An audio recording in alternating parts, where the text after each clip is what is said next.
everybody. Welcome to Social and Media Matters Talks. And I'm very, very happy to have Andrea Powell today with us. We'll be talking about a lot of important work that she's done and the organization, about the organization that she's representing. But before that, Andrea, welcome to SMM Talks, Social Media Matters Talks.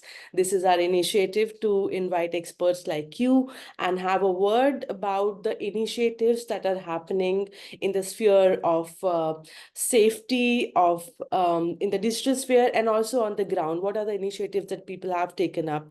Those wonderful work that you've done, and thank you so much for making time for us. And what is truly inspiring is your extensive work that you've done in combating image-based sexual violence.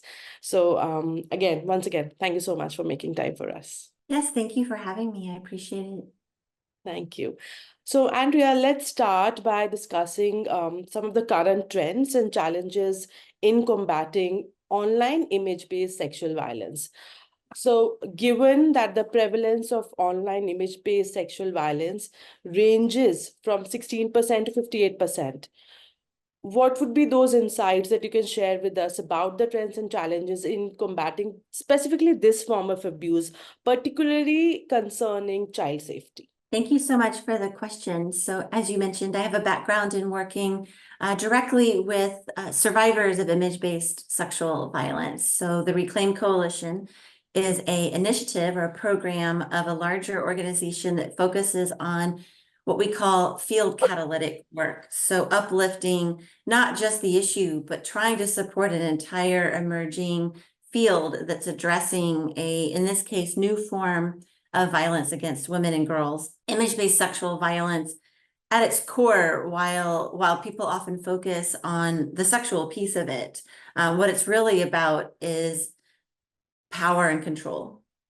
And so for an individual who's experienced image-based sexual violence, it is someone who has experienced another person or a group of people who are trying to exert power and control over them by exploiting their image or abusing them sexually and otherwise through their likeness. So that can be someone who was dating someone who quietly filmed them during an intimate act, or perhaps in the shower, or some other setting in which they were exposed, and then exploiting that online. And while that could be what's called revenge porn, there's nothing that someone can do to elicit that response. There's nothing that someone else could have done to warrant that behavior. It's purely exploitative. And one trend that we're starting to see increasingly is that while images might start off as non-synthetic, so an actual photo of an individual, an actual video of an individual, it's now becoming synthetic or what's called deep fake abuse. And so taking already those images or just the image of it can be a child or an adult's face, and then placing it on a body that's either already nude, like a pornographic video, and placing a face there, or it's being nudified. And so there are increasing apps. Just a couple of years ago, there were only a few of these apps or tools that would nudify, which is crazy that that's a word now that we're using. It's a new word, right? But now there's over 290 of these tools, most of which are free. And what people don't realize is that the majority of those apps or tools only work on women and girls' bodies. They don't work on male bodies. And for a while, I was wondering why. And a survivor named Breeze Louis, who works for an organization that she uplifted as a survivor herself, called Electo AI, explained it to me in this way. Who actually works the most and creates AI? Men. Who's feeding the models, or I guess the models is probably the right term. Who feeds the models the images to use to create content? Men. So what are they feeding to those tools? Women's bodies and women's faces. They're not feeding themselves into the tool. So that's why. And furthermore, the vast majority of content that's out there, like 99%, it's women and girls. And so, and you have increasing number of websites, 68% of the websites that are explicitly surfacing deep fake abuse, which is this larger growing form of violence against women and girls and children, are on Google. And so it's very easy for a young man or anyone really to go onto Google and search how to make a deep fake of my girlfriend or how to make a deep fake of a celebrity.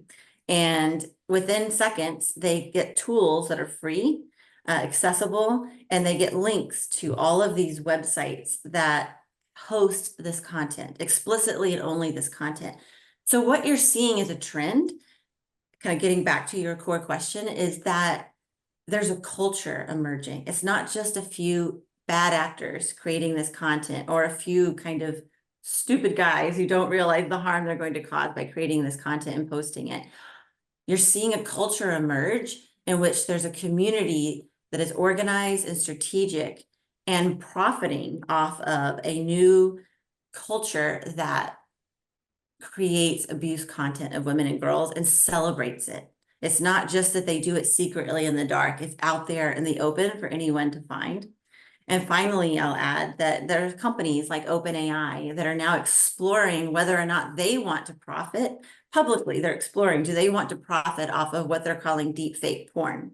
But this is not pornography. This is violence against women and girls. Absolutely with you on this specifically because I've been reading more about it, that the ease of creating deep fakes, like you mentioned, like you can simply go on Google, put in your search, and you'll get the tool. So the ease of making these sort of videos is what, in some way encourages people, and they have absolutely no idea of what sort of harm they are putting out there, and also to the person who's getting impacted by it. But yeah, you also mentioned sites here, Andrea, and I read in the report taken out by your organization that there are over 3,000 websites dedicated to non-consensually sharing intimate images. Could you tell us more about that? What would be those effective strategies and partnerships that you have found while you were working with the image-based sexual violence and online safety initiatives to address this, issue on digital platforms specifically? I think there has to be a multifaceted approach.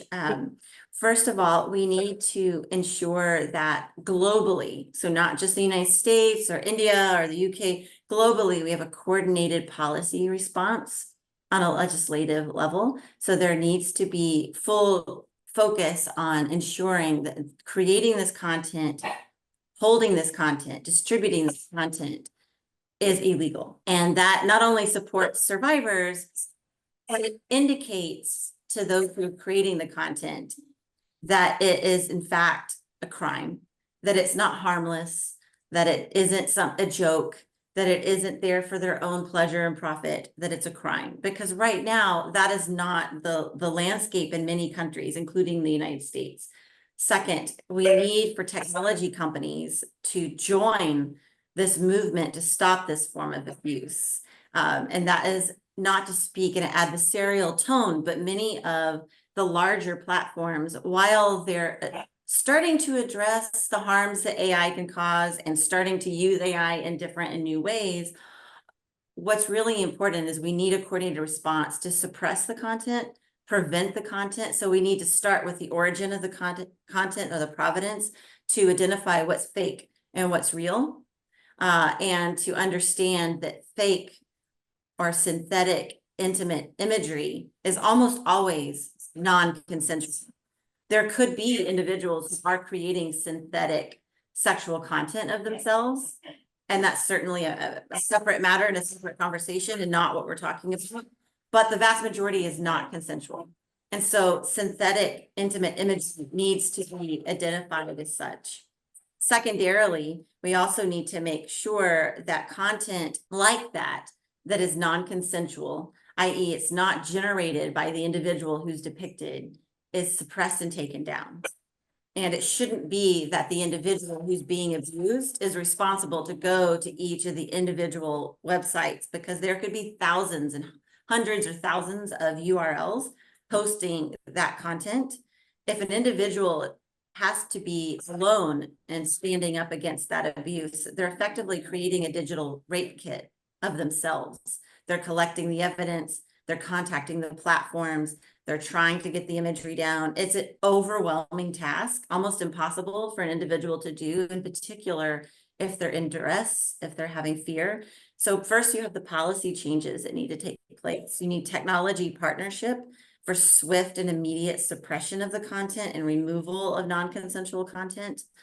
And then finally, we need to educate on a very public level boys and men, and everyone really, but particularly young boys, in the harm that this causes. So for example, in Beverly Hills, California, last year, I believe it was in December, although forgive me if I'm off on the date, there was a group of young boys, I believe 5, who were junior high age. So they were 12, 13, 14 years old. They took images of their female classmates, i.e. 12, 13, 14-year-old girls, and created deepfake abuse content of their female classmates and distributed it online, distributed it amongst their peers. Obviously, it's incredibly traumatic for these girls. It's a lasting imprint of abuse. Who knows where all of that content goes? It's also, in many ways, an end to their childhood, because up until that point, they probably had not explored anything close to the realm of that intimate imagery and what it depicted. And for the boys, in this case, the boys were expelled or removed from the school. And while on a parental level, on a gut level, that feels right on some degree, it's shunning and pushing these young boys off to the side. And when you shame young people, it often pushes them to do more in that area. It pushes them into the margins. And so we need more than just shoving them out the door. We need to educate young people on what this content is, which is sexual violence, the harms that it causes, and then ultimately what they can do when they see a friend or a peer either in that content, i.e. being abused, or a friend or a peer who's thinking about creating that content. Because right now, it's so easy for a boy who's 12 or 13 or older to go online, like I said, search on Google or another platform, surface the content, learn about the content, create content of their own, and share it. It's really, making it that easy is like giving a young person a loaded gun and then being surprised that they pull the trigger. Because and literally children don't have long-term thinking skills. So for children listening to this, I apologize. You don't like hearing that, but it's true. You don't have long-term thinking skills, which means you don't realize the consequences and the permanent impact that your behavior could have. And so I think we need this to be a culture shift moment by educating young people and seeing the ripple effect. It's not going to be overnight, but it is something that we have to address, again, from a policy perspective, from a tech accountability and collaborative perspective, and then ultimately from a culture shift and public education perspective. You've mentioned a great point about who all needs to be included when and what approach needs to be we need to have while we are creating initiatives. How has your experience been, Andrea? I mean, just I just want you to answer very quickly about you've taken up many initiatives, and I'm sure you've had conversation with men and boys when you were, escalating this sort of conversation. How has your experience been there with men and boys about this? Well, I will say, I work in a field where there are many men who are collaboratively and really proactively wanting to address violence against women and girls, particularly on the online sphere. They're incredible tech experts in trust and safety, as well as other facets of technology, policy, systems change. That said, there is a growing pushback, and I don't have the data in front of me, but it is easily searched online, that younger generations of men and boys see feminism and women's rights as an affront to men. And you can search that online. There is a Guardian article. I just don't have it in front of me, but that concerns me in that when you have that mindset that is growing, that feminism is an affront to men, and that women who are becoming more and more empowered are a threat to men, what you're seeing is online a get back in the kitchen culture, which is, increasingly when you are a woman or a girl who's daring to rise in sports, politics, running for political office, even an actor or a celebrity, almost every woman who's rising up in that way in her life and thus is playing out online. It's not just online, it's just what we see. You're seeing that the pushback is to push her back down into that virtual kitchen by creating this content, be it synthetic or AI or non-synthetic. One woman who is a United States, what was running for a state seat in Virginia House of Representatives here in the United States, she had previously made intimate content with her husband many, many, many years ago, and didn't believe it was out there, did a search, didn't see anything, was running for office, was very close to winning. And someone, perhaps in her opposition to her running, released that content. And suddenly she lost her ability to run for office. She lost the race. She lost her job. She was a nurse practitioner. Her children were being harassed. Her husband was being harassed. She couldn't even go to the supermarket or walk down the street without someone harassing her. And it effectively pushed her into the corner. And while she's fighting back and she's standing up for herself and for other women and girls, what really struck me is that there were so many individuals, not just men, but also women, who were joining in the abuse. So when you think about image-based sexual violence, you have the victim, right? Or victims, depending on the circumstances. You have the person who's created, who's sharing, distributing the content. You have all these other people online who are everyday, full-faceted people. They don't just exist online, who think it's okay to reshare the content, to harass the victim, to mock the victim, dox, take the content and use it to make more synthetic content. Those individuals are the people I think we really have to be speaking to help them understand the harm they're causing, and that the culture they're participating in is a culture of misogyny and a culture of violence against women and girls. And that what happens online doesn't stay online. Just like the example I gave you, the content was shared online, but the impact was offline for this woman, for her children, for her family, and it's continued for months. And so the psychological damage, the financial damage, the reputational damage, the emotional damage, it's the harm covers the entire human being. So what might start out as a joke or just a simple kind of slap in the face to an individual, it impacts their whole mindset, their whole body. So we need men and boys who are willing to stand up against that culture. And I think that we have some good examples of that. We need more because this is not going to be something that goes away. What we're seeing is sexual violence, domestic violence, violence against women and girls that is now supercharged by online tools that appear to be so easy to use, with the lasting impact being devastating on the victims. You've ended on a very on a note that brings me to my next question. There are advancements in AI. There is ease to create. There is access, and not just deepfakes. Any sort of content. I want to bring the tech platforms in question here. What role can tech companies play to prevent and respond to image-based abuse? And what can be done to to make them accountable for this sort of content being surfacing across their platforms? So that's a very large question. Some of the things that we're starting to focus on from a tech accountability perspective is, one, how to identify the content, because ideally the content would never be uploaded, because once the content is uploaded, it's very, very difficult to stop it from spreading.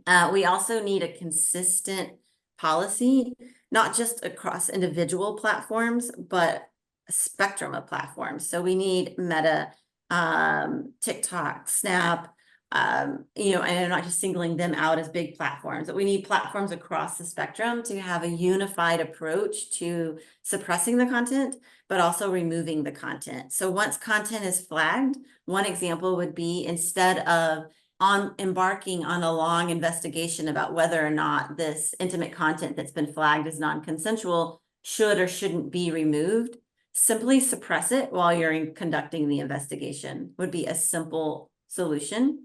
So much like, and I don't know how this translates globally, but I'm going to do my best. So here in the United States and perhaps elsewhere, say someone uses your bank card and you see a charge on your account and you think it's suspicious, right?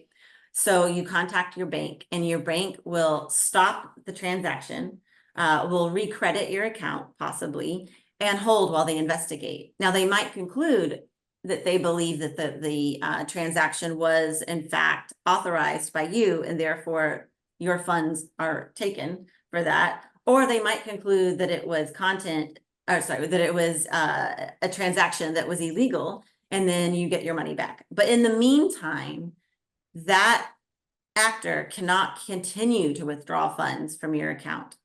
So and that's the ideal scenario. It doesn't happen all the time, but that's the ideal agreement that most banks deploy. I've read the Reclaim Coalition's recent report, the article also, and it highlights, one of the highlights for me there was the collated, the global efforts that you've mentioned, mentioned there, that there needs to be more global efforts, global response to the kind of issue that we are dealing with.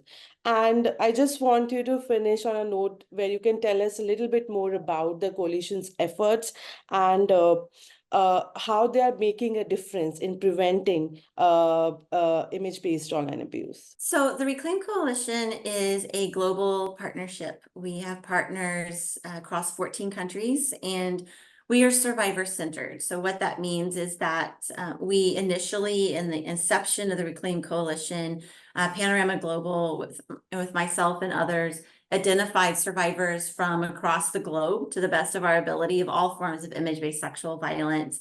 We held a summit in September of 2022. So closing in on 2 years ago, with 20 survivors. It was a private summit. You won't find anything about it online, and that was by design. And from there, we developed 17 recommendations on how to address image-based sexual violence. At the top of those recommendations was removing illegal or non-consensual content, focusing on survivors first. So not looking at it from a content perspective, but from a human rights perspective. Second, that survivors need access to hotlines and helplines and support. That's very limited on a global scale.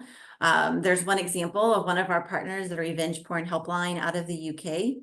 They are an amazing resource. And when you go online, if you're not in the UK, they do have lists of other global partners. Then third, we really need to change policies to be focused on the rights of the survivor. So here in the United States, and this might change very quickly, but there's no federal law against image-based sexual violence when it comes to adults. It's very different when you talk about children. And our coalition does focus predominantly on older youth and adults.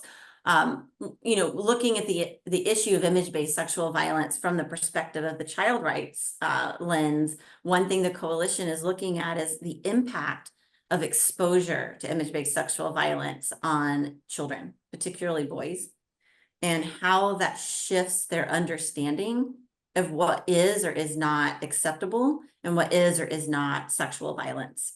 And what's also interesting, the Revenge Porn Helpline just released their annual report, and 95% of sextortion cases, so that is an individual who is sexually exploited and has someone or a group of people demanding money or other things from them or other content from them in exchange for not releasing sexual imagery of them, 95% of those individuals were men. And so you're seeing this sort of divergence of the synthetic content, a lot of the illicit content that's being shared being that of women and girls, but a growing percentage of the sextortion cases being of young men and boys. And one thing that I found in preparing the report that I think you're referencing from the Reclaim Coalition is that of the 40 cases roughly 40 cases of young people, so aged 11 to I think 25, who had taken their life as a response to image-based sexual violence. The young boys who identified as non-LGBTQ boys took their life within 24 hours of the abuse. So for parents, there's no opportunity to step in. As one father of a young boy in the United States who took his life as a response to sextortion said, it was as if someone reached through the computer and killed his son while they were sleeping. And so I think there is a crisis culturally that we have to address around image-based sexual violence, because when you think of image-based sexual violence, it's actually sexual violence against everybody. It impacts those who see it. It impacts those who it happens to, their families, the community. And so that is why the Reclaim Coalition attempts to really focus on knowledge sharing, policy and tech accountability, and ultimately what it takes to uplift and support survivors in their healing as well as in their advocacy. That is some really inspiring work. And to all the viewers who will be watching this video, we're going to put out the link of the report and the website, and also Andrea's profile if you wish to connect with her. But please do give it a read to know more about the work that they're doing. It's very important, specifically, Andrea, when we are talking about India. I mean, there are a lot of conversations. It has to be a longer chat where we can also talk about policy, advocacy, and stuff.